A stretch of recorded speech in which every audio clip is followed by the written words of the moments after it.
Okay, today we're reading an extract from the book that I'm writing. And the extract will be about, I want to say 3 minutes. Wait, actually, I think I put a bit in notes that I sent to my friend that was quite short.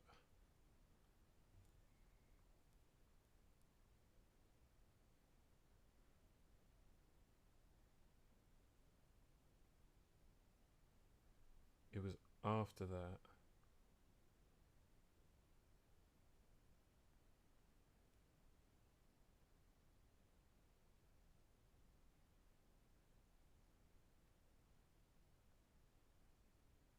It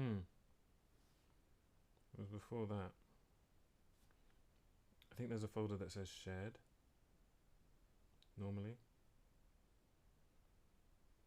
Well, it's not there. Um,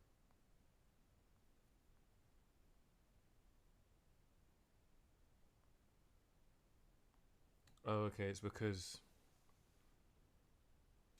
if you on notes, if you like edit it, it jumps to the top of the note queue. So yeah, that's what that is. All right.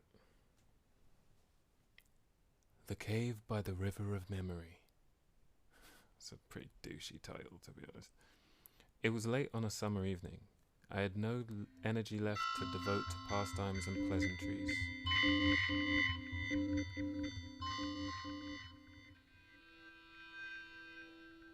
Becoming unstuck from the sofa was increasingly a challenge. I'd become more interested in the plane of dreams. Unsure of how to hold it in my mind, a bountiful place where the limits of what could be performed lay slightly outside that of reality. Reality does have some dreamlike qualities to it, with the scent and flavour of the experience being given by the emotional imprint it has on you. Interestingly, we consume experiences like we do our food, feeling sated after one thing and comparatively not after another. I wondered if the next day would be comparatively hotter. Between that truth being realised and me now, there lay one chasm. As I achingly prepared myself a nook in the chaos of my upturned room, I began to think of the next voyage through the moat of Somnia as a way for me to interact somewhat lucidly with my subconscious mind. Beyond that, however, there was a lingering suspicion of something deeper connecting one's dream state to the physical. I thumbed through the small encyclopedia that my mind held of mystical pseudo-scientific objects. Beginning an entry next to the subtle knife, I started scrawling in an attempt to convey what I was searching for. A material or place that shares the same form in two or more realities. Scribble, scribble, scribble, scribble, scribble. May also transmit or translate information from one place to another. Rosetta Bridge. End quotes. Thinking on the name I had proposed, I felt it had a little too much of a specificity to my own upbringing, social history, and teachings. How would I express this to someone from another plane of existence?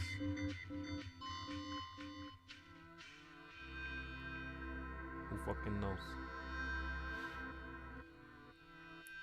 Then I considered the fact that multiverse theory had been disproved legally, and done so in a manner very authoritarian and stifled.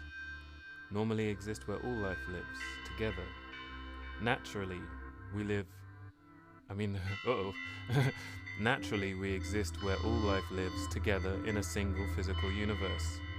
I was unsure if believing either way on this matter was something a sane person would normally do. Then again, intergalactic politicians were rarely sane. Often they had to have their identities shared across several different host bodies to combat problems arising from astronomical travel costs, literally. Given that travelling between systems was a mundanity eating away at the number of seconds you had to peruse the space-time continuum, the economics of time and money dictated that hiring a few flesh clones to place in sporadic locations through the universe and paying for a telepathy server was something viable and indeed desirable for a lot of corporate fat cats. Being spread that thinly hardly made it easy to retain your sanity.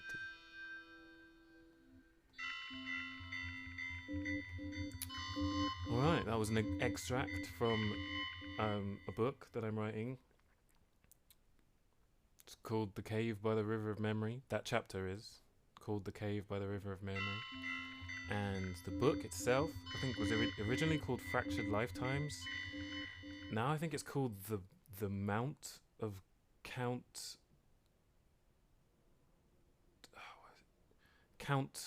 Azuma? The Mount of Count Azuma. Yeah, I think that's it. As in, like, mountain. Or maybe I'll call it Mont de Azuma Count 1. I don't know. It's work in progress.